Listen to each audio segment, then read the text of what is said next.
Good evening, Anthony. Good We're evening. very, Good very evening. happy that you take the time. And I think since I do these talks and prepare them together with my wife, we obviously always looking forward to speak to the people, but at the same time, it's great fun to research the people. And Yeah. my wife, I don't know how many times in the last couple of days, she said, "This man is a legend. Oh my God." I wrote a few things down. He's by far the best known voice in cycling worldwide, full time working in this business for 17 years. You hosted the UCI World Cup, the World Championships for road, track, cyclocross. You freelance commentator for BBC, ITV, Eurosport, CNN, Sky, beIN Sport, NBC, Super Sports, and many more.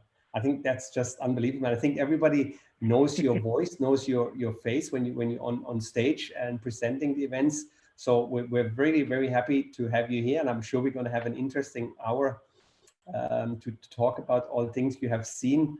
So thank you very much for taking the time. Yeah, no problem. Thanks very much for asking me. That's making me blush a little bit.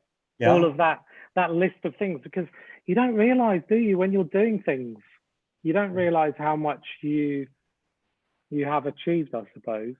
But it's been a lot, actually, when you start to reel off things like that. The list is actually quite a bit longer because obviously we have all the events and Yeah. so we're going through this. I want to start a little bit at the beginning. So when was the first time you realized that you had a talent and that your voice was good and that you could memorize things and you could mesmerize people with what you say? When does this start? I guess like my love of cycling started 1982. I watched, I don't know why, but I ended up sitting on the sofa with my dad watching the Goodwood World Championships of 1982, the famous one where Greg LeMond attacks his teammate over the top of the climb. Yes. And Cerrone wins the World Championships, and LeMond attacks Boyer over the top of the climb, and there's all this scandal, and an Italian wins and an American doesn't. And my dad turned to me and said, "You really enjoyed watching that, didn't you?" And I loved it. I don't know why. I just loved the color and the speed and everything. But I didn't know what cycling was. And then if you fast forward around 7 years, I'd found my way into cycling. So I raced as a schoolboy and I raced as a junior, and I started to progress into being a senior rider. And my dad used to promote some town centre races. Yes. About 15 minutes from where we live now, in a town called Winchester, which is the ancient capital of England. And I was riding a race that day, and the race was a club race, but it's a really small town. It's quite famous. The architecture's lovely. There was a couple of thousand people watching, and the commentator was a guy in the club, and he got stage fright. So he literally turned around to my dad and said, I can't do this in front of all these thousands of people. And we had sponsors and we had loads of riders and everything. And I'd finished my race at this time, and Dad was stood there with his microphone, and he said, "I don't know what I'm going to do." And I don't know why. I don't know why I thought I could even do it. I just said, "Oh, just give me the microphone. I'll have a go." And I had a go. And I must have been okay, because I got a response from the crowd. And then after about a couple of weeks, I got asked to do some track racing, which was local as well. So I ended up doing the track league every Wednesday night on an outdoor track to 10 people watching, hardly anybody. And then bit by bit, it just became bigger and bigger and bigger. And I got asked to do more and more races. And it's incredible, because actually when I became the speaker of London 2012, when I got home from the Olympics at the end of a crazy 2 weeks, there was a letter. And we don't really write letters anymore, do we? Yeah. No, you write emails to people, and it's very rare you get a letter, but there was a letter for me. And I opened the letter, and it was from the sponsor of our club when I was a kid. Fantastic. And he'd written this letter, and he said, "Anthony, I just wanted to say that it's pretty incredible that I've heard your voice as the speaker of the London Olympics. Yes. It's a really long way from sitting on the top of a double glazing truck in Winchester when you were really young, doing your first ever commentary, and he remembers it. Fantastic, fantastic. That's it's amazing. How old were you when you started? I was trying to remember this the other day. I think I was 21 or 22. Okay. Yeah. Fantastic. So it was a while ago. Fantastic. Obviously, I'm fairly new into this business and talking to people. So do you have some tips? Should I kind of hold on to my German accent or any other tips? Speaking slowly, or what can you give me to remember all the names and stuff? You have any good tips? I think you're doing really well anyway, Wolfi. I think I've been watching your talks and they're great. I think the most important thing to remember is you have to be yourself. So yeah, you can try and be like someone, but you can't. You have to be yourself. And I think that's what I've realized over all the time I've been doing this. Yes, you can change and you can progress, but you have to fundamentally be yourself. Mm-hmm. And I think the tips that I've learned is actually don't say too much, leave a lot of silence, and try and put yourself in the seat of someone who doesn't really know about your sport, and try and put it across to them and excite them in the way that you were excited when the first time you got into cycling, or me sitting on the sofa with my dad and getting excited about it. Very good. I think sometimes we forget this when I'm speaking about bikes and stuff. Then you have so many details you want to share with someone, and you have to pick them up. Where are they at the moment, and explain them the basics of the sport. Oh, that's true. Yeah. Do you have any good tips for a sore throat? I'm sure you sometimes have this. And... Yeah, a lot. You've got to be really careful with your voice because it's like a musical instrument, isn't it? Yes. You've got to be very, very careful. So I always have some lozenges with me, but you have to be really careful what ones you use because some of them coat your throat. So you need something that's a little bit more herbal than a real medical lozenge, just to keep your throat lubricated. The other thing is you have to be very, very careful if you commentate in the tribune, the trucks that we're in, that you never sit underneath the air conditioning. Because the air conditioning just blows on your vocal cords, and over the course of 5 or 6 days, you lose your voice. And once you lose your voice, you can't get paid. So you have to really look after it, and drink a lot of water. Very good. You're warming up a lot. You're warming your voice up like a singer. You do some training that you have Some people do. I don't so much. I've never really needed to, but I do warm my voice up before I speak on a long day. Yes. But another thing you shouldn't do is clear your voice either. So you shouldn't clear your throat.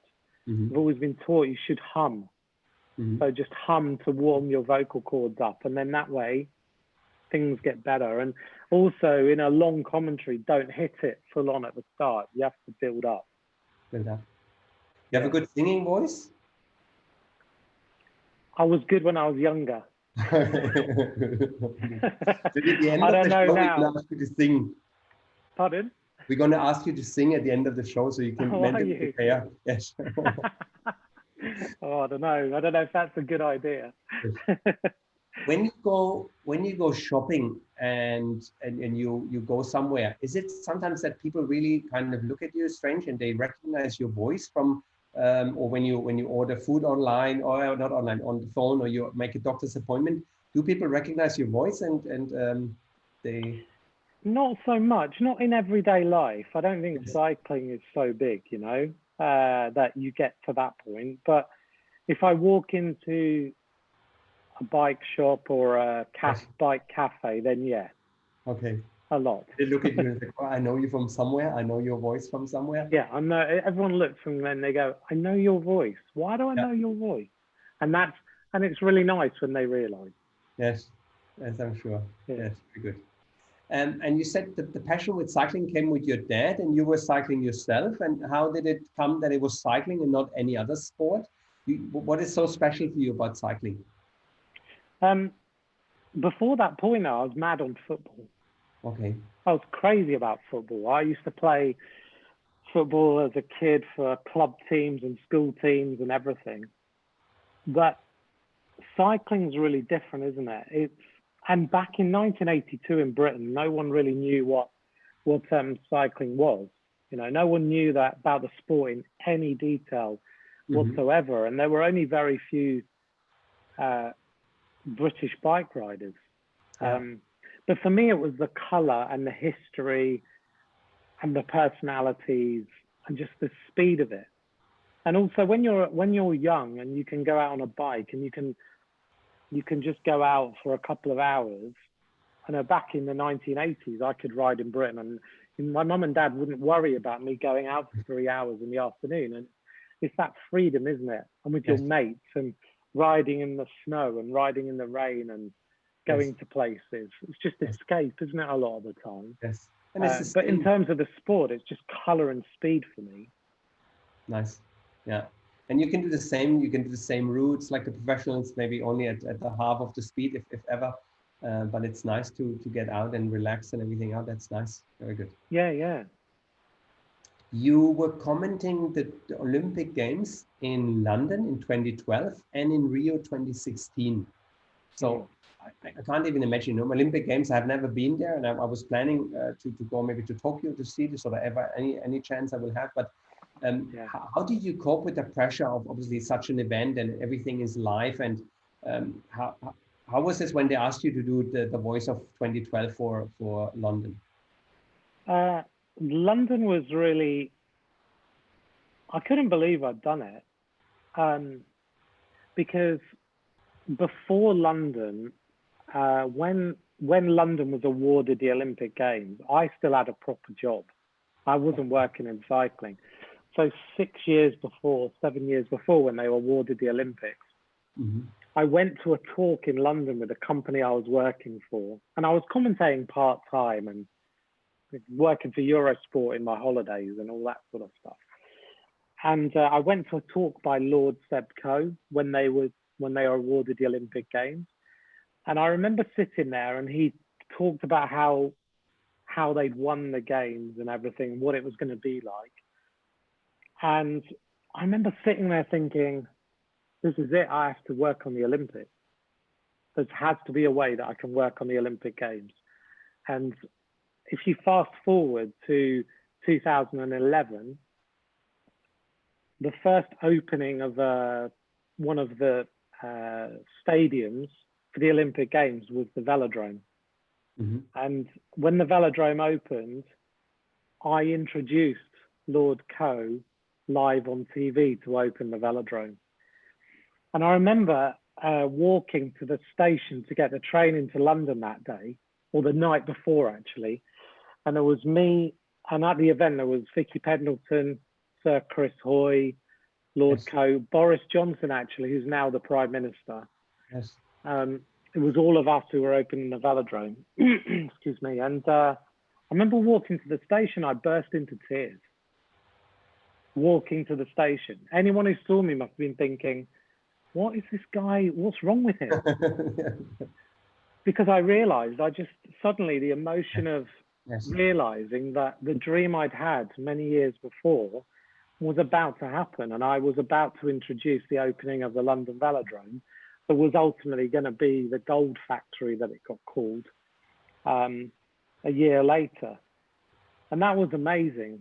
Like, to do that was incredible. And then I got asked to do the game. And every day was just a dream job. Like, to do the Olympic Games once is amazing. To do it in your home country is incredible. And the team we had were just brilliant. And the performances were just stunning, weren't they? Like the velodrome, the road race they were out of this world. The time trial was just, they're incredible memories. I'm really privileged to have done that. Yes, you had an amazing team. I think that was one of the most successful teams or the Olympics for British cycling. I think it was just amazing, and obviously that's fantastic if you're in your home country, as you said, and you can commentate all this. Do you live in the, obviously in UK, you live in the athletes village, or how does this work, and how close are you with other athletes, and did you get to see other sports as well? The Olympics is so huge. It's just, it's a gigantic event. No, you generally don't go in the athletes village. So you are either in a hotel, or in the case of London, we were in university accommodation rooms, and all of us were. So you just traveled in and out of your venue, or you got picked up and taken to your venue. In Rio, we were really lucky in Rio. We were on Copacabana Beach in a hotel, so that's okay. I can handle that. That's really nice.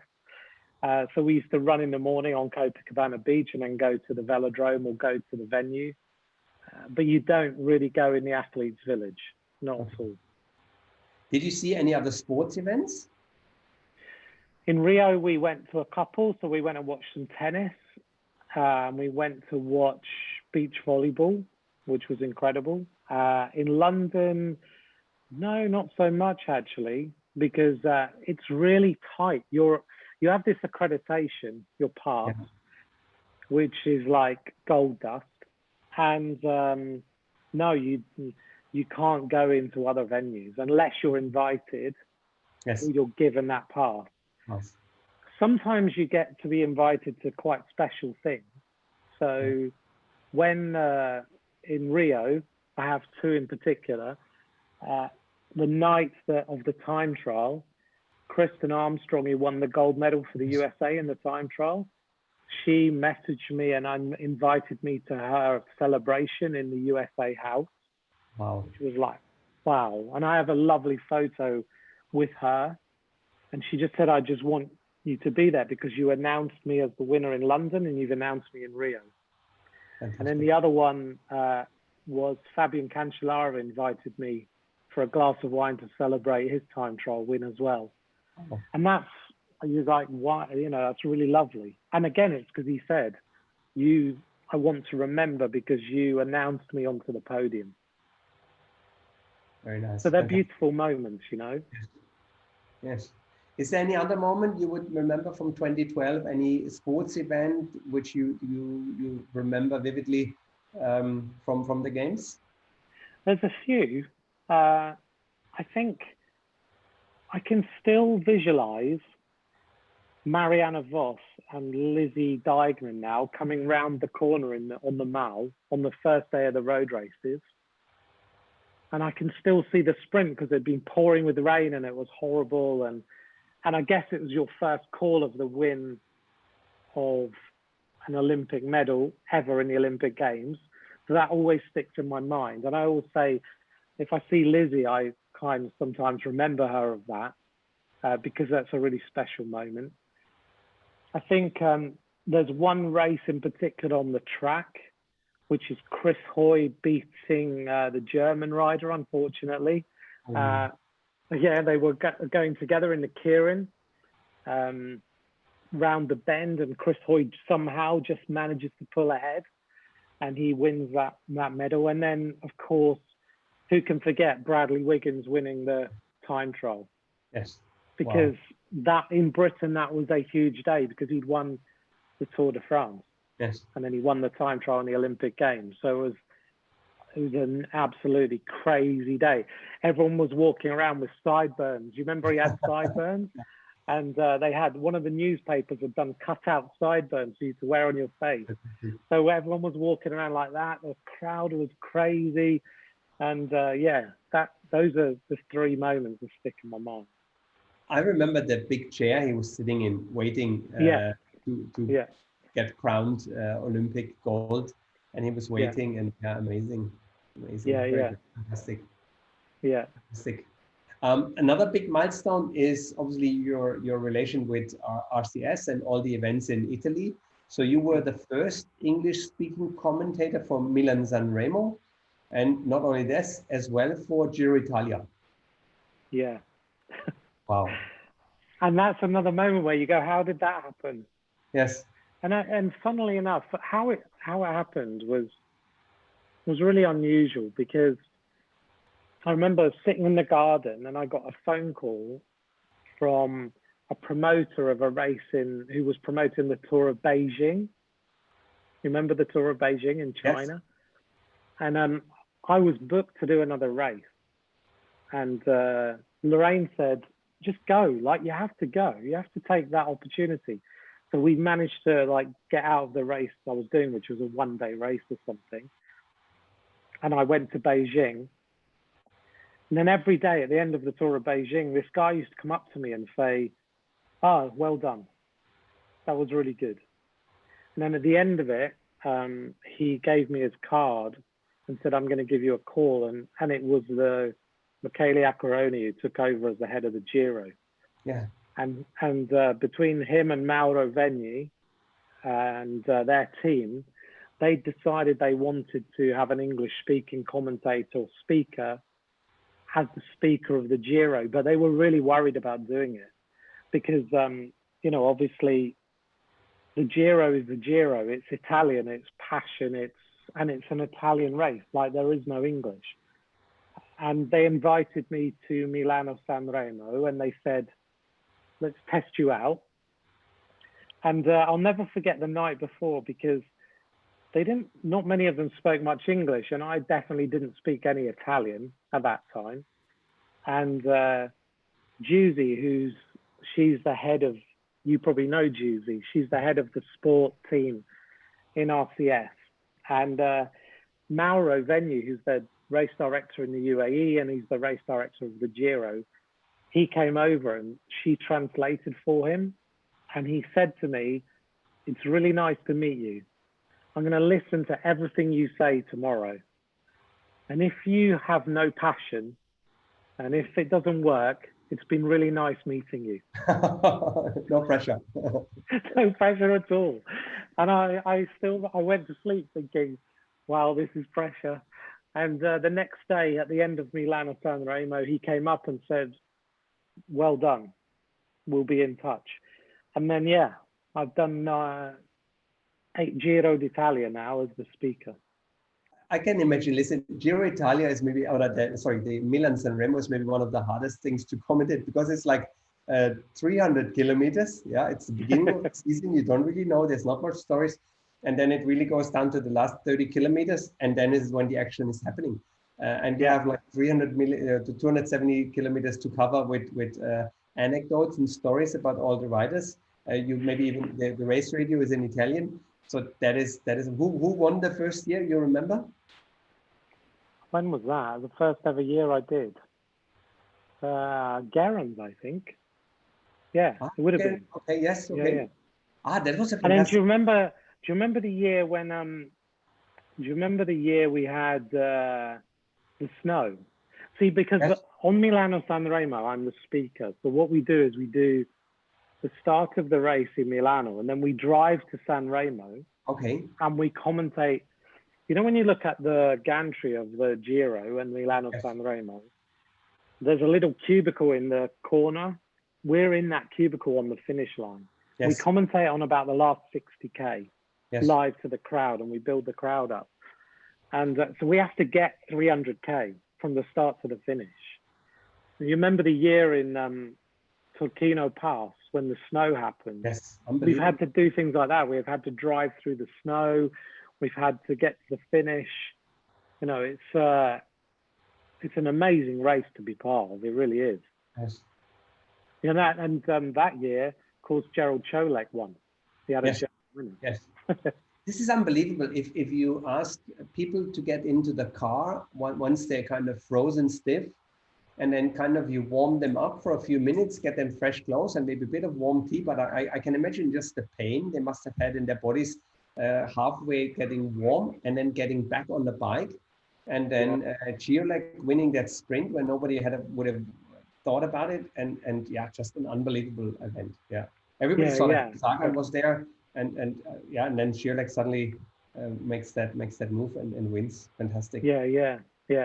We were driving over the pass and we were like, you can't have a bike race here today, because the snow was so deep and coming down. And yeah, amazing. It's an amazing race though. Milano San Remo is, I think Mark Cavendish described it. It's like an orchestra. It's like a classical piece of music. Yes. Like it starts really calm and then it builds and builds and builds and builds. And you're right, the last 30K is just incredible. And we have two Italian speakers, so Paolo May and Stefano Bertolotti, who are with me. We have we have race radio, Italian race radio. We have Italian people to help us with information, and it's crazy. And the crowd are going, if there's an Italian attacking on the Poggio, it's just mental. It's like, the noise is incredible on the Via Roma. It's stunning. Fantastic, fantastic. You think it's more difficult to have a one-day classic to commentate, or is it a Giro Italia because it's so long and you have to speak kind of all day long, because people are obviously following for more than the last 60 kilometers, they follow all day long, and you need to know as well the villages, and you need a little bit of the history. And so how much time does it take you to prepare? You prepare for the Giro a day in advance, or you do it for the next day? Because I can only imagine you can't remember everything. So you make a real plan and you know where you're going. How long does this take you to prepare a stage in a Giro? What I do, I generally do preparation before the race. So a 3-week race is so much. You have to prepare to know where you're going, who the riders are, and all that sort of information. But then after that, you can only really prepare a day in advance. And yes. It's funny, you know, the riders say they only look one day ahead. Yes. You can only look one day ahead, because otherwise you're just all over the place. So you really, every night I get to a hotel, I write my notes every single night.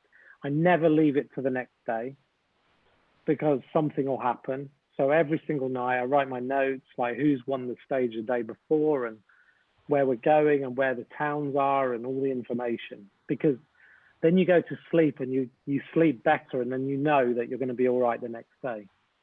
But can you fall asleep? I always, obviously, if I have something important and you have a notepad next to your bed when you have all these thoughts, because just before I fall asleep, I'm oh no, this. Then I'm thinking, oh, I will remember, and then I can't sleep until I sit up and write it down. How do you have any special tips for that? That you No, none, because I can sleep anywhere. Okay, good. I can sleep. It doesn't matter. I can fall asleep anywhere. I don't know why. I can just do it. Because if you spend so many days a year in cars going between stages of races, and I think last year I was away 200 days. Mm-hmm. So I probably slept in about 170 different beds. You just have to be able to sleep. It's just one of those skills. Yes, very good. You've been on stage as well, obviously giving the trophies, giving the jerseys. And you're right there when it happens. How is it to be showered with champagne? How does this feel? Did you see the photograph where I got showered in champagne by Stephen? I follow you on Instagram, so I have seen. So I thought, how does this feel? Yeah. That was pretty smelly for a long time afterwards. Yeah, I remember that. Stephen coming thought it'd be really funny to pour, but it wasn't just a small bottle, was it? He poured like a magnum of champagne over me on a stage, and I was absolutely soaking wet. But it's good to be part of it, isn't it? Yes, fantastic. Obviously, you have been since the beginning with the Dubai tour, Abu Dhabi tour, UAE tour now. Was it the first time you came for the race? You came to UAE, or you have been here before for visiting? No, I'd never been. So going to Dubai, I think the first ever race Dubai tour, when Taylor Finney won, didn't he? Won that time trial and won overall. Yeah, it was the first time I'd ever been to Dubai. And the first time I went to Abu Dhabi, the same. But you know, I've really fallen in love with coming over to see all of you over there. I've been back on holiday. Okay, nice. Because I just really like it. It's I just love meeting the people there, and I love being part of it. And I think, you know, Dubai's changed a lot since we first started coming, and Abu Dhabi the same. But yeah, I love the hotels. I like the restaurants you have, and the climate's nice, and you've kindly sorted me out with a bike sometimes to go for a ride on the track. And I just think it's great. I love it. Do you know any other place in the world where they have a track similar to the Alcudra cycle track? No, I think you're unique. Yes. Yeah. And it's brilliant, isn't it, to go out there and ride? It is, absolutely. You get a bit mesmerized by it, actually. So, you know, the last day that you gave me a bike and I went out there, and you get halfway around and you start to think, if you're on your own, you're like, am I okay here? Have I gone the wrong way? Or am I in the middle of the desert and never going to come back? But it's incredible. And I had a conversation with David Miller about it, actually. Yes. He was saying the same. He was saying he loved riding on that track. Yes, very good. Yeah, we had him out there for some presentation and some things, and we really had a good time. We took him up to Jebel Jays, and he's a good guy. And obviously, you have some time then to speak to him and hear his story.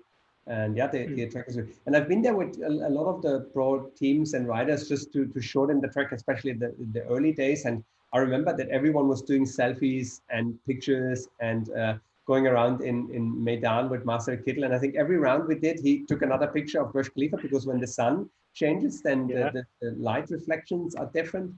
And so he was very excited to get all these pictures going. Yeah, very good. Yeah. Fantastic. You have any special memories from Dubai, from the races? Any stories you remember? I think well, there's obviously there's a few in my mind. The day we had the race stopped because of the wind. Yes. I couldn't believe that you could have a race stop there because of the wind. I think the moments when we've had I think the first one sticks in my mind just because of the fact that we were in Dubai. Yeah. The fact you could have a race there, and we would create something that would become a little bit of history. Taylor Phinney winning there. I'll always remember the first presentation, which was by the Burj Khalifa. Yes. Which was incredible. I don't know if you realize, but I remember, you know, when we do a presentation, we have protocol to follow. Yes. So the protocol is how you're going to present everything, how you're going to present the winners, who all the dignitaries are, and you have to make sure that you present them in the right order, and you don't get His Highness after somebody else and all this stuff. So you can't get that wrong. And I remember the first year on the Burj Khalifa, like, it was stunning, wasn't it? You had the Burj Khalifa in the background, big presentation, and then partway through, everyone just decided to get on the stage. So I think we had 200 people on the stage, and we still had loads of presentations to go. And there was me and Juicy and a couple of others going, what do we do now? How do we carry on with this presentation? How do we get everyone off the stage? So, like, in terms of presentation, things like that happen. I don't think I'll ever forget the day when Marcel Kittel had a punch up in the peloton. Mm-hmm. Remember that, when he was all covered in blood, and we were like, what's happened here in the crosswinds? Yes. Moments like that really stick in your mind. A little bit of a punch. Yes. Because bike racing gets really, like, in those crosswinds, you have to be fighting for position and everything. So just moments like that stick in your mind. But I think the race now has really come on, hasn't it? Yes. From what it was. Yes. You know, it was a great race to begin with, but it was relatively flat. Whereas now you've got the mix of going into the UAE, and you've got Jebel Hafid, and you've got Hatterdam and things like that. I love the idea, obviously, as well, that we have 7 Emirates and we have 7 stages, and I think it really presented the unity of the nation. And I thought it was really nice, and as well, let's say, behind the scenes, to see all the sports council working with each other. And it was not Abu Dhabi and Dubai; it was really the unity of the nation. That was really nice to see, and how it all came together, and how we now present all Dubai and all UAE and Abu Dhabi and all the different things. I think it's very nice, and I think the pictures always obviously are beautiful. Going around the world, it's not only the desert, it's obviously all the landscaping and everything, which is very nice. I want to take you to the Tour de France. Obviously, that's the biggest event in cycling, or one of the and you have done the Grand Depart, you have done the final stage in Paris. What's some great memories you have for the Tour? Oh, the Tour. The Tour and the Giro are really different, aren't they? Like the Giro is just passion, and you have moments in that, like when Chris Froome broke away and rode 80k on his own to win the Giro and turn everything on its head. And when Nibali's won the Giro, it gives you goosebumps when you present him on stage at the end. The Tour's really different. I was lucky enough, I was the speaker of the Tour with Daniel Monjas, who everyone knows is the most famous voice of the Tour de France. He was retiring in 2014 when the Tour came to Yorkshire in the UK. And so I worked with him on that Tour de France, which was pretty special because it was his last race as the Tour de France speaker. And his voice is unbelievable. So you have some speakers whose voices are relatively calm and they build their voice up. I think I'm one of those. Like I can be quite quietly spoken, but you can ramp it up when you need to. Daniel Monjas' voice is like up here somewhere. You know, he's incredible. And that voice of the Tour I'd heard since I was a kid. So working with him on his final Tour de France was really special. And the memory for me of the crowds in Yorkshire, I'll never leave me. I think it was stunning.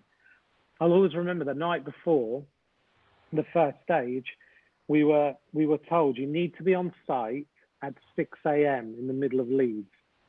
And I said, 6 a.m. in the middle of Leeds, there'll be no one there. Everyone will be coming home from going out partying in Leeds at 6 a.m.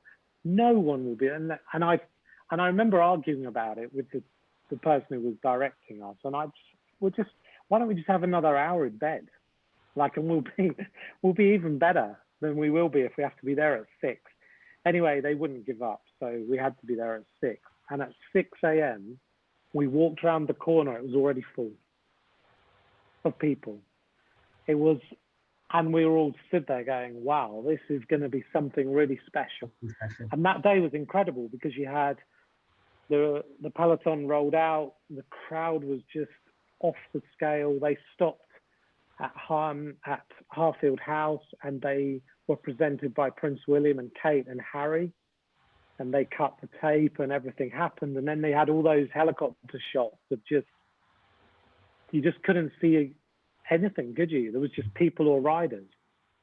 And Jens Vox going on the attack over the top of the first big climb and him just going, this is crazy. So for me, that'll really stick in my mind. And at the end of that Tour de France, I was in Paris with Danielle. And I remember him putting his microphone down and saying goodbye to the Tour de France crowd for the last time. And it was really emotional, like everyone was in tears. He was trying not to be in tears. And he'd done something, I can't remember how many tours he'd done, well over 30 Tour de France. They're really special moments. Yes. Fantastic. I think it's nice that you started obviously in UK to present when they started. And I think it was a great presentation. The weather was nice and the crowds were unbelievable. So that presented UK, I think for everyone around the world, when everyone's watching, I think you really got a different picture because we think of rain and we think of different weather conditions. Yeah. It was an So do we. amazing days I think viewers sometimes obviously see only what TV presents us, and it looks all very glamorous in TV, but I'm sure you see obviously behind the curtains and you see a different picture. You have some insights what happens really behind the tour, and how is it to travel with the people in the Tour de France. We know about obviously they go to remote places, to hotels and stuff. You have some good stories about traveling with the tour caravan. They have all sorts of things happen. You know, everything's glitzy, isn't it? And all lights and cameras and everything. But there's all sorts of things that go wrong. So I've had a few things go wrong, particularly on big races, because it's always going to be a big race that goes wrong, isn't it? Yes. So I've had 1 year on a big race in Belgium. I was getting ready, everything was fine. And also when we commentate, we have very little space.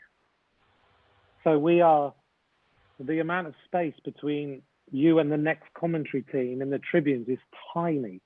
So I think people think like we have, you know, big chairs and Yes. we have loads of space and it's all glamorous and someone's bringing you in, I don't know, whatever you want. In reality, it's nothing like that. So we have your co-commentator is practically sitting on top of you, and that could be for 3 weeks. You get brought very little food and drink. You just get through it. So I can remember one year in Belgium, I think it was on Flesh Wallon. Yes. I was all ready, everything was fine. We were 5 minutes from live, and then you have a countdown in your ear. The director will tell you 15 minutes to live, 10 minutes to live, 5 minutes to live. With about 3 minutes till we went live, one of the runners from ASO, so the promoters of the Tour de France, he was being really helpful. And actually now he's got quite a responsible job in ASO. So he came running in and he was like, Anthony, I brought you food. And he came running in and he brought me frites, so chips and mayonnaise. And I was like, wow, like we're 3 minutes from live, but that's nice of you. I don't know how I'm going to eat them. At which point he took them and they dropped all over everything. So we had mayonnaise all over my notes, all over the keyboard, all over, the frites were everywhere. And he just stood there and I was like, what am I going to do now? Because everything you touched was oily from mayonnaise. My notes for the whole race were cut. You couldn't read them anymore. Everything you picked up was just sliding out your fingers. And we were 3 minutes from live. So I just had to do it. And it was horrible because you can imagine mayonnaise on a day just gets worse and worse and worse. But the whole of Flesh Wallon, I just had to get through it. So that things like that happen. And then you have moments where one of the Tour de France's I was on, we were at the top of a mountain and it started pouring with rain. I was working for Sky actually, and we were doing live links on the Tour de France from the top of this mountain. And we were literally watching the mud and the water getting higher and higher and higher. And we were covered. And we were somehow managing to stay on air. And things like that happen all the time. I've had the desk with all the kit on it collapse 2 minutes before live, with the television, the monitors, everything go. Things go wrong. You just have to deal with them. Did you ever have a stage fright when you're on stage and kind of you forgot all the names or anything like this you remember? No, I don't remember moments like that on stage because like on the Giro, you walk out to thousands of people and you have to get it right. Yes. Now that's what you're being paid to do. Yes. I've got names wrong in commentaries before. And people remember write you? They write comments then and said, oh, he got it right, or he got it wrong, and things. All the time. Yeah, all the time. Like as a commentator, you have to get used to the fact that 50% of people like you and 50% of people think they can do better than you can. And that's fine. You know, I totally accept that. I can remember Milton Keynes World Cup cyclocross. Everything was going wrong. And in our ears, we have people talking. We have engineers coming in and out if things are going wrong, and you have to try and concentrate. And Sana Kant was leading this Milton Keynes cyclocross, but unfortunately for the first 10 minutes, I called her Sophie de Boer. Oh. And the next time I saw Sana, I hadn't really met her properly, and I went up to her and I said, hi, nice to meet you. And she went, I'm Sana, you got me totally wrong. And I was like, yeah, I did. But okay, when they're all covered with mud, I can imagine that's difficult. Yeah, and then it's difficult to see the numbers and stuff like this. Yeah, yeah, sometimes. Yeah, absolutely. But you're a big advocate for women cycling. Yeah, you have your two companies, Cycle Vox and Vox Women, and you're really promoting a lot for female cycling in the world. So can you tell us a bit more about these projects? Yeah, Vox Women's a project that we started the end of 2015, and I was working on the Women's World Cup, and I felt that the women had a story and no one was hearing it. So we launched a hub called voxwomen.com. And on that, we have video, we have a TV show, we have podcasts, blogs from lots of pro riders. We have recipes, we have playlists, we have all sorts of things on that. And we're promoting women's pro cycling. And back when it started, I felt like if you were a young guy, 12 years old or something, and you wanted to know about Marcel Kittel or Mark Cavendish or Chris Froome or whoever it might be, you could Google it and you would get every little bit of information you could ever wish. If at the time, if you wanted to know who Lizzie Deignan was or Megan Garnier or Kristen Armstrong, there was nothing. You couldn't get anything. So we launched a project with a group of women, Laura Winter, who's been a presenter in Dubai, and Hannah Walker, who's an ex-pro, and Kim Kay, who's Adam Blythe's sister, and a few others. And over time, we've built the profile of it. And the aim is that people can now go and read about the pros, read interviews, listen to podcasts about them, watch a TV show. We've even done live streaming of the Giro Rosa. Yeah, and I'm really proud. I'm proud at the moment of how the team has really responded to the crisis we're in. Yes. We've been putting out positive news every week, loads of news and loads of blogs and hints and tips, and it's been really nicely received. And I think the riders would say that we've done an awful lot to raise the profile of them as athletes. And that's what I'm really proud of. Very nice. Well done. Well done. We had the UAE first ever UCI World Tour event for women cycling just a few days before the men's event, which was quite a nice event. And we had 4 stages and really good performances of the ladies. Yeah, really good. Really good. Yeah, Lucy van der Haar won it, didn't she? Yes. Yes. Yeah.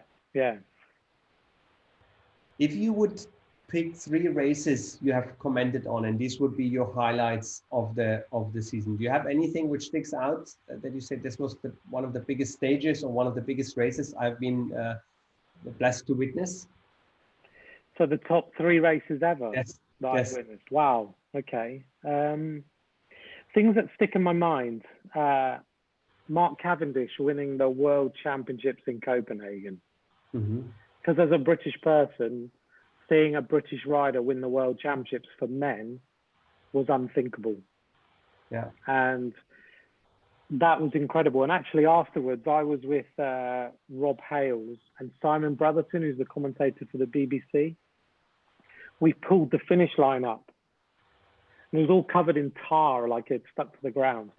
And then a few months later, Rob Hales sent me it framed, a little piece of it, signed by Mark. Fantastic. And I have it. I have very few bits of memorabilia. I don't collect things like that. So I have a little piece of the finish line, which is really special. So for me, that's a huge memory. My second one, I don't know why, but Stuart O'Grady winning Paris-Roubaix sticks in my mind. I think because when I first started full time, I used to do CSC's interviews at their training camp in America. Yes. So I'd met Fabian Cancellara on his first ever training camp, Andy Schleck on his first ever training camp, Stuart O'Grady on some of his. And when Stuart won, I kind of felt like I knew him well. So it kind of felt like I felt close to him as a rider all day that day, which is unusual. So it really sticks in my memory of him winning Paris-Roubaix at that time. Maybe it's because it was early on in me being full-time doing what I'm doing. And then there's 2 performances recently that really stick in my head. Remco Evenepoel winning the Junior World Championship. Yes, unbelievable. Because we all sat there going, this is incredible. Yes. This kid is incredible. And I thought, oh yeah, he'll win now. He'll really struggle in the world tour. Peter Sagan or someone will give him a real big kicking. Yes. And that will be it. And he'll come back in 3 years and eventually he'll be strong. But it's not the case, is it? Yes. it's off the scale the way he's Riding. competed. So for me, that seeing the emergence of a young rider like that is just like, it makes you take breath. And then also Chloe Dygert last year in the Worlds in the time trial, I think it's the best women's time trial I've ever watched. She was just, again, she was a Remco, it was a Remco Evenepoel moment where she just blitzed everybody. She was in a different league. Yeah. So those are moments that stick in my mind. Fantastic. Do you feel you took anything from cycling and in your personal life, what you've seen and you learned from cycling, and you said, this is something I'm taking over in my own life from all the riders you've seen and all the things? Any lesson you would say, this is what I learned from cycling? I think cycling gives you a bit of discipline, doesn't it? Because I always go back to it, even if I've had months off, because it's the time for anyone. I think you go out on your bike, and whether you go out and ride hard or you, like me, go out and just ride and enjoy yourself, it sorts problems out in your head. So if you've got something that, like, you sit and write your notes before bedtime, you know, for me, it answers questions. So I'll go out and I'll have something in my mind about something. And then by the time I come back, I know what the answer is. Sure. So for me, cycling for me has given me loads of friends around the world. You know, people like you, and it's lovely to be able to go to a country and go, I know someone in that country. It's given me a real understanding of culture, different cultures, and how people work in teams, because you can't approach working in Dubai the same way you work in China, the same way you work in Japan. It gives you an appreciation of people. And the final thing it's given me is love food in different countries, because you get to do different things, you know, you taste different things. It's given me so much. I'm really, really lucky. I saw the picture with Gordon Ramsay. So what did he cook for you?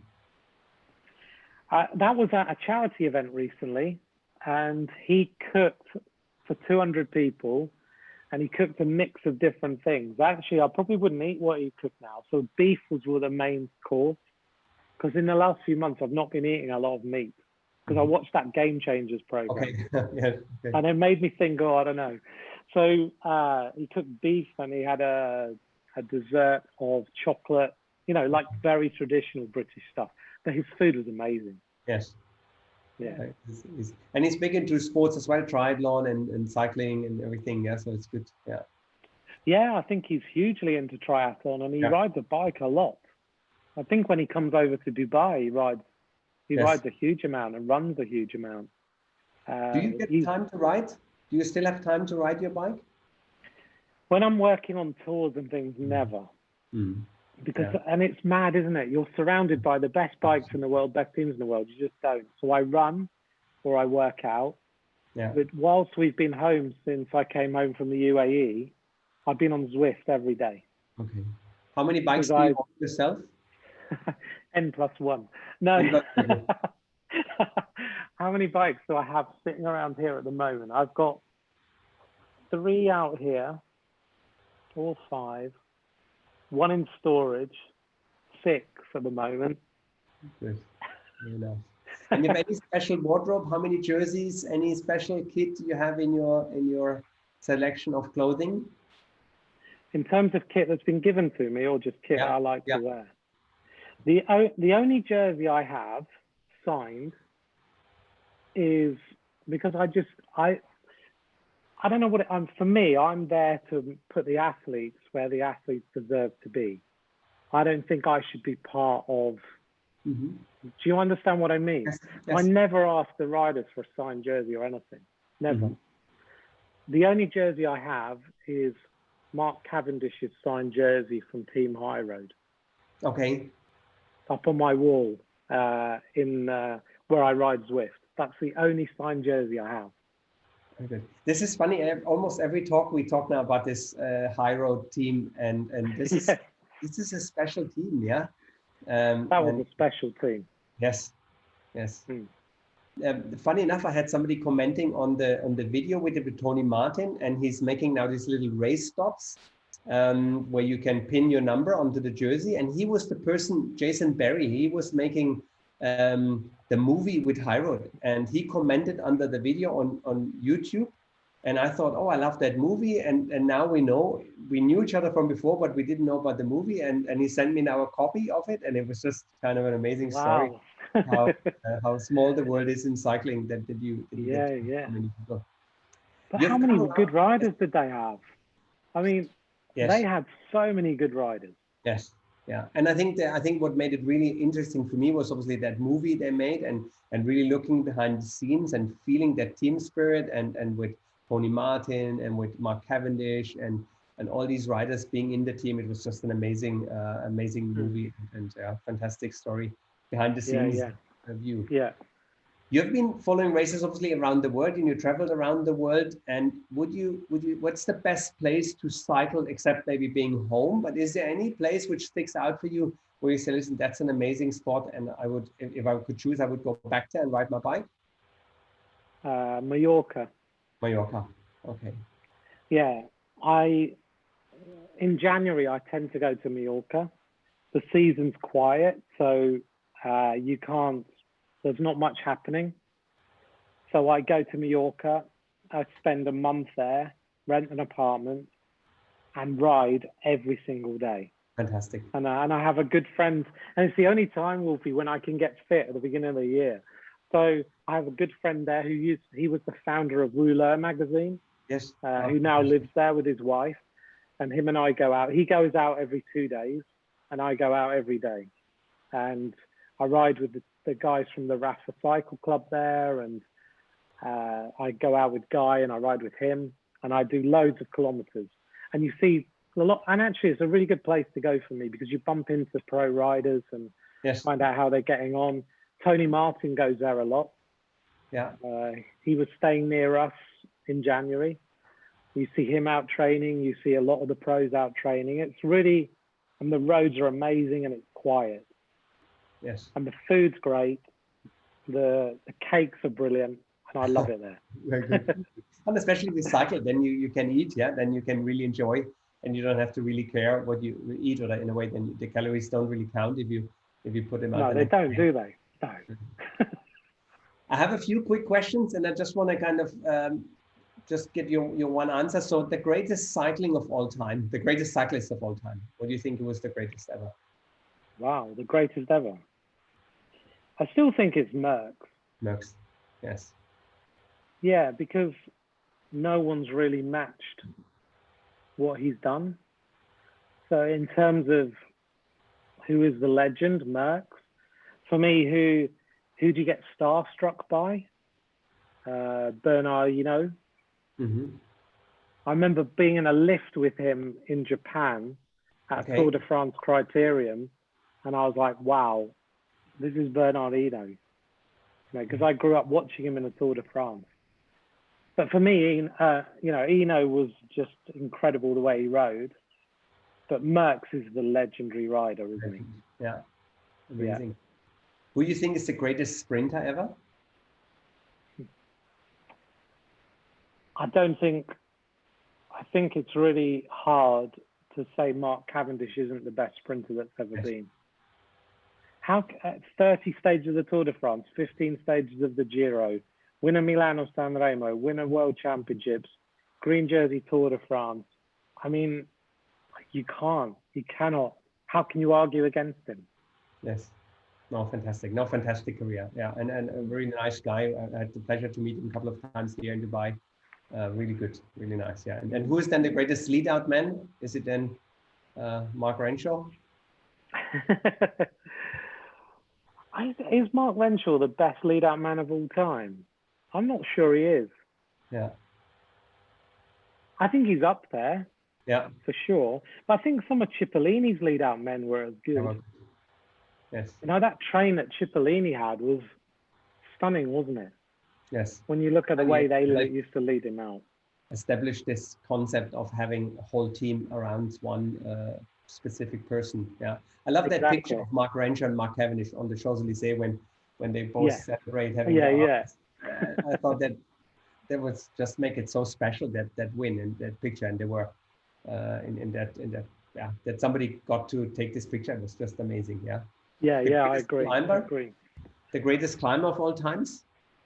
The greatest climber of all time. Wow, that's a really good question. We're talking men's cycling here, aren't we? Yeah. So the greatest climber of all time.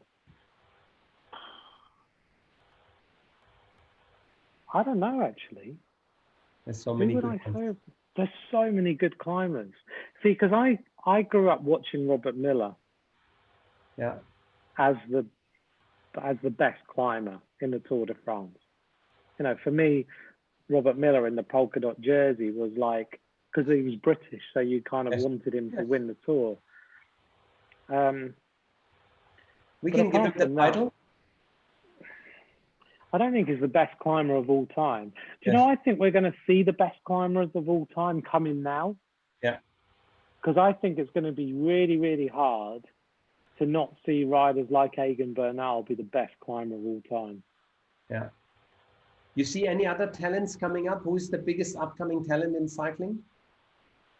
I think we've mentioned two, haven't we? So Remco Evenepoel. Yeah. We've mentioned Chloe Dygert in the women's racing. I think Chloe's going to go on to do, if she decides to race big races in Europe, then she's going to be legendary, no doubt whatsoever. There's a lot of really young, up and coming riders that are going to, I think cycling is going to be turned on its head in the next couple of years. Mm-hmm. And all the young riders are going to be the riders that we need to be looking at. Tadej Pogačar and riders like Yes. that. I mean, what a rider he is. Yes. Egan Bernal, Carapaz, he's not so young, but you know, those riders are just they're gonna change how cycling is. Who's the funniest guy in the peloton? Who do you think is from all the riders most fun? The most fun rider in the peloton. I don't know, there's not much joking goes on, is there now? Yeah. It's quite serious. More serious now. Yeah, it's really serious. Who jokes around? There's not too many jokers anymore, to be honest. Stephen Cummings always used to have a good laugh on the podium and have a joke and a laugh and chat. Brad Wiggins was hilarious. Like, you never knew what you were going to get. I think guys are more just media engaging than they are funny. Yes. So those riders you enjoy just meeting on the podium. So I always enjoy talking to Elia Viviani. I think he's amazing with the media and riders like that, who are just fun to talk to, as opposed to being funny. Story. Yes. Who do you think is going to win the Tour in 2020, the Tour de France? Let's hope it happens. Yes. For a start. Egan Bernal. Egan Bernal, okay. Yeah. Do you shave your legs when you go to Mallorca or all year round, or not? At the moment, they're definitely not. I don't ride my bike enough to at the moment, but yes, they need doing for sure. Next time I go riding in the sun, because you know, I think you have to be fit enough to do that. Yes. And I think I'm getting a bit fitter on Zwift, so I think I can do it now, and I'd look all right. And you join when you do Zwift? You ride by yourself, or you join events? Join events quite a lot. Yes. We have groups of riders now that we kind of meet up with. I got invited to your ride this week, but it was 3:45 in the morning. Oh, I know. I'm not going to do that. But no, we have a group. We have a Vox Women group who go and ride on a Tuesday. Yes. We have a Mallorca group who ride on a Wednesday, and we have a group on a Sunday with Ashley Moolman-Pasio as well. So that's the nice group. To connect all the world from all over the place, and as long as you're kind of in a similar time zone, you can meet up and you can ride together. That's fantastic. Yeah, it's really good. It's really good. Do you have a party trick or any special talent? You said we might do something like this.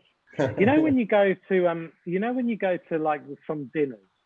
Yeah. Formal dinners. Yes. And you have to sit on a table and everyone doesn't want to talk. Yes. Yeah. Well, you know, like you have your napkin, yeah? Yes.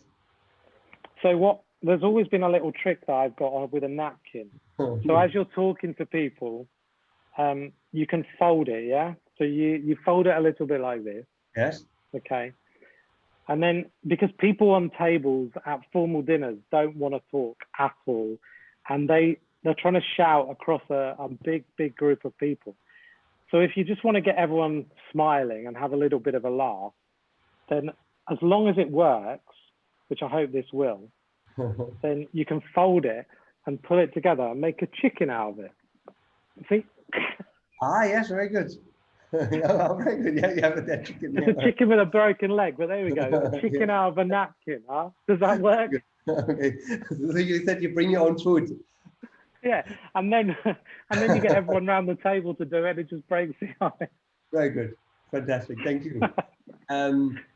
Who do you follow on Instagram? Are you on Instagram? And who do you follow on Instagram? Is there anyone specific you always check out and you always see? Is it cyclist or is it somebody else out of cycling, outside cycling you follow?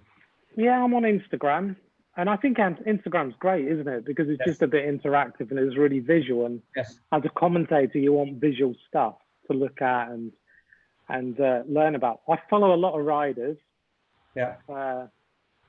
In particular, who do I follow? Nico Roach is really good to follow. He's really active on what he does. He posts old photos every day and he always shows what he's up to. I follow some people who do a lot of cooking because I love to know what recipes they're doing. So there's some places in Mallorca, some restaurants and some chefs that I follow. And just friends, yeah. But I think it's great, like, to follow and see what everyone's up to. And if you're on Swift, you listen to music. What's on your Spotify playlist? What's the top hits right now you're playing? It varies. Sometimes we're on Discord and chat to each other. Yes. Have you done that? So you're on that. So there's an app you can download on your phone called Discord. It's a gaming app. And then you can all link into it and you can chat to each other as though you're in a peloton. Ah, fantastic. Ah, that's a good idea. On a Sunday, it's brilliant. So on a Sunday when we have, so Ashley Moorman-Passio's group, so she rides for CCC, she has the whole group is on Discord and you can mute it so you don't hear people breathing, but when you want to speak, you just chat. So we chat about everything as though we're riding along together. So that's really good. If I'm listening to a playlist, I have a real mix of things. So I have bits of music that remind me of a race and bits of music that remind me of just growing up and different things. So I would have The Way It Is by Bruce Hornsby in the Range. It's got a really good piano intro. I would have The Real Slim Shady by Eminem. Okay, good. I'd have Firestone by Kygo because it's a piece of music we play on the Giro all the time and we all like to dance to it. So I had to have that. And then a mix of like older stuff. So a bit of Prince, Purple Rain. Yes, very cool. Some Coldplay. And then you have to have some Oasis as well. Some real like angry, like British rock stuff. Anything on your bucket list you wanna achieve? You wanna do anything? Jumping out of a plane? Anything you haven't ticked off the list? Is there anything? I've got one thing, and I can't tell you what it is because I'm going to do it next year. Okay, then we do this again next year, and then we. Okay, you tell me the UE tour. Yeah, I've got one thing that I really have always wanted to do, and just before the lockdown happened, I agreed to do it next year. Good. And I can't wait to do it. I hope it happens. Fantastic. Yeah. Do you have a favorite quote or a favorite saying which inspires you? My dad had a quote that he always used to write down. And I know there's a couple of other quotes that one quote in particular that someone told me. And that is, and it's a bit of a weird one, but I guess it's true. And that is, in every adversity is sown a seed of equal or greater benefit. Mm-hmm. So whenever you have a challenge, something good is going to come of it and be even better. It's probably pertinent for now, isn't it? Yes. Yes. And my dad always used to say, whatever you can do your best. Whatever you can't do, try your best. Nice. And so those two quotes are ones I always remember. Very nice. Thank you. Thanks for sharing. I have quick ones, and then we're almost at the end. When you sing karaoke, because obviously we know your voice is good, which song would you perform? Well, on karaoke, normally an Oasis song. Oasis. Yeah, because you can just shout it, and then you get away with it, and it sounds all right. Everybody sings along. Very good. Okay. For drinks, is it espresso or cappuccino? Espresso. Is it in food? Is it fine dining or burger? Fine dining, actually. Fine dining. I love trying really cool restaurants. Good. Yeah. What was the last really good restaurant you were? Again, in Mallorca, there's a load of really good restaurants, but the one restaurant that sticks in my mind was last year in the Pan American Games. One of the top 10 restaurants in the world is in Peru, in Lima, and it was round the corner from our hotel. Okay. And you can't get a booking for 4 months. But somehow we managed to talk them into letting us wait and seeing if someone didn't turn up one night, and they didn't, and we got a table. So me, the DJ, and a couple of people went, and we had an 11-course dinner. Wow. And it was off the scale, most amazing night I've had for a long time. Nice. Nice. Yeah. Fantastic. When you go for holiday, you go for mountains or beach? I do both, actually. I love going into the mountains and go skiing. But I think the last holiday I had, which wasn't going to Mallorca in January, was a week in Abu Dhabi. Yes. Which was literally, didn't do a thing, because I'd been away for 200 days and I just needed to lie on a sun lounger. Nice. That's good sometimes as well. Yes. Yeah. If you could spend a day with one person, dead or alive, who would that be? Wow.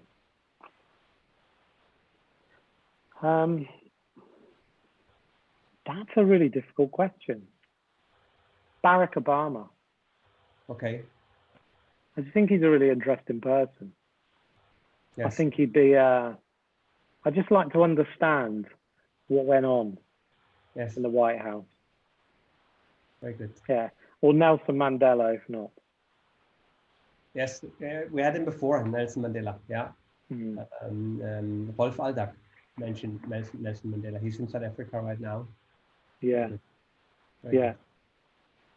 Anthony, it was more than an hour. I think we broke the record. Yeah, I think we were really long with you now, and really, really appreciate your time. Do you know Alex Dowsett?